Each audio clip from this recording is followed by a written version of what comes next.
It took me a really long time to admit that I was an adult Asian woman with ADHD.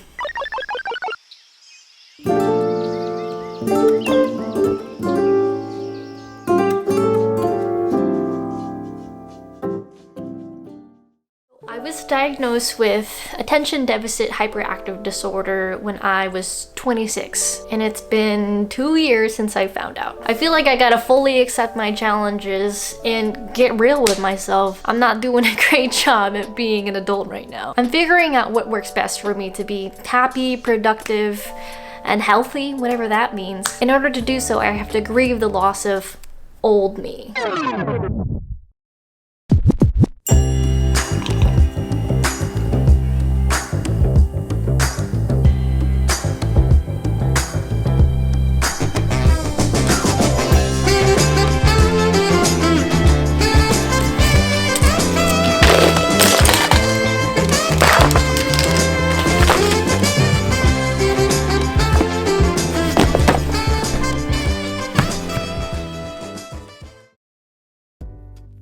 ADHD is a neurological disorder that impacts parts of the brain that help us plan, focus, and execute tasks. There's actually 3 subtypes of ADHD, primarily inattentive, which is formerly known as ADD. This is usually for people who have a hard time finishing tasks or following instructions or difficulty focusing. They can easily be distracted or forgetful. Primarily hyperactive, impulsive.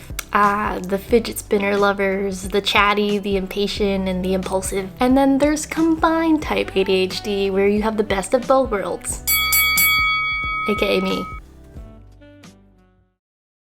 I made a real millennial adult move a couple years ago, and I gathered the courage to actually call and schedule my own doctor appointment to see a therapist and a psychiatrist to help me get through a crisis mode to depression and anxiety. I start to list off my symptoms that I thought were just related to straight up anxiety. I had a lot of trouble sleeping, constantly tired all the time. I had this feeling like I was on edge all the time, like I was just really I had been experiencing these behaviors for so long that I thought they were normal. In my Asian household, I was raised to believe that anxiety and depression were just part of the territory with getting older.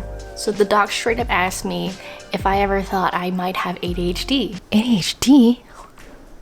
What? I was immediately confused and a little offended. I came in expecting to be given options to help me with my anxiety, not such a plot twisting piece of life information. I was entering the 5 stages of grief with my ADHD diagnosis. Stage 1, denial. I thought this doctor was just wrong, straight up wrong. Like, there's no way that I could have ADHD. ADHD is for little kids. Whether he was right or not, there was a part of me that was really scared to admit that there was something wrong with me. So I started reflecting on all these different excuses that I've ever made for myself. Oh, I'm just lazy. I've been like that my entire life. I can't finish all the books that I'm reading because I'm not a reader. I'm just passionate. I can't sleep till I get it done. I'm a busybody by nature, and I don't like sitting still. And I wasn't a bad kid. I don't think so. I did really well in school. I was super social. I was prom queen.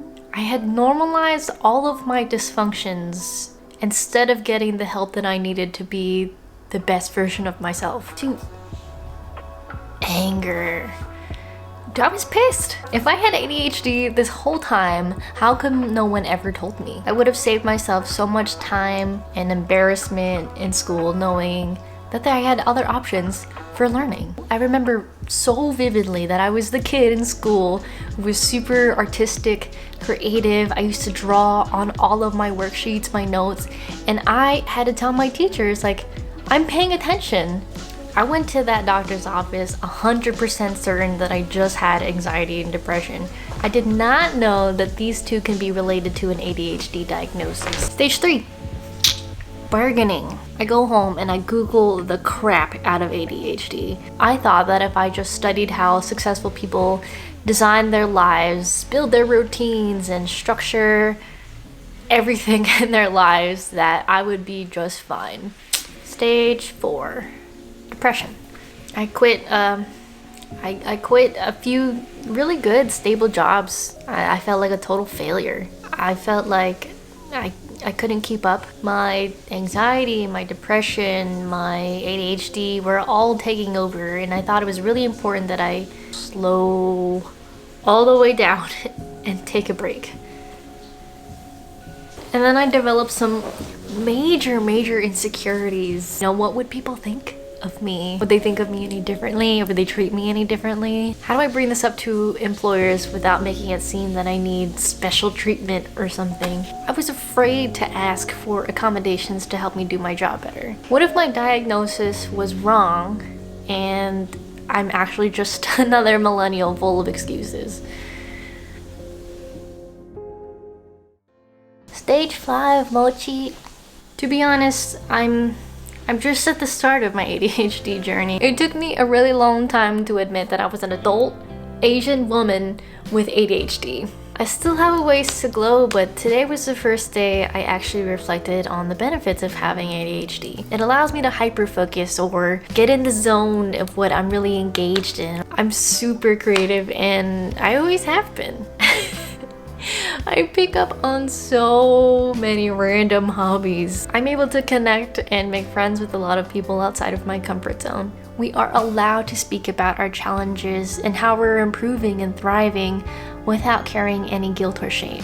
So thank you all for allowing me to share a really big thing that I felt that I needed to address, as accepting my ADHD diagnosis is part of my glow up journey. So remember, today is a good day to glow up. Bye y'all.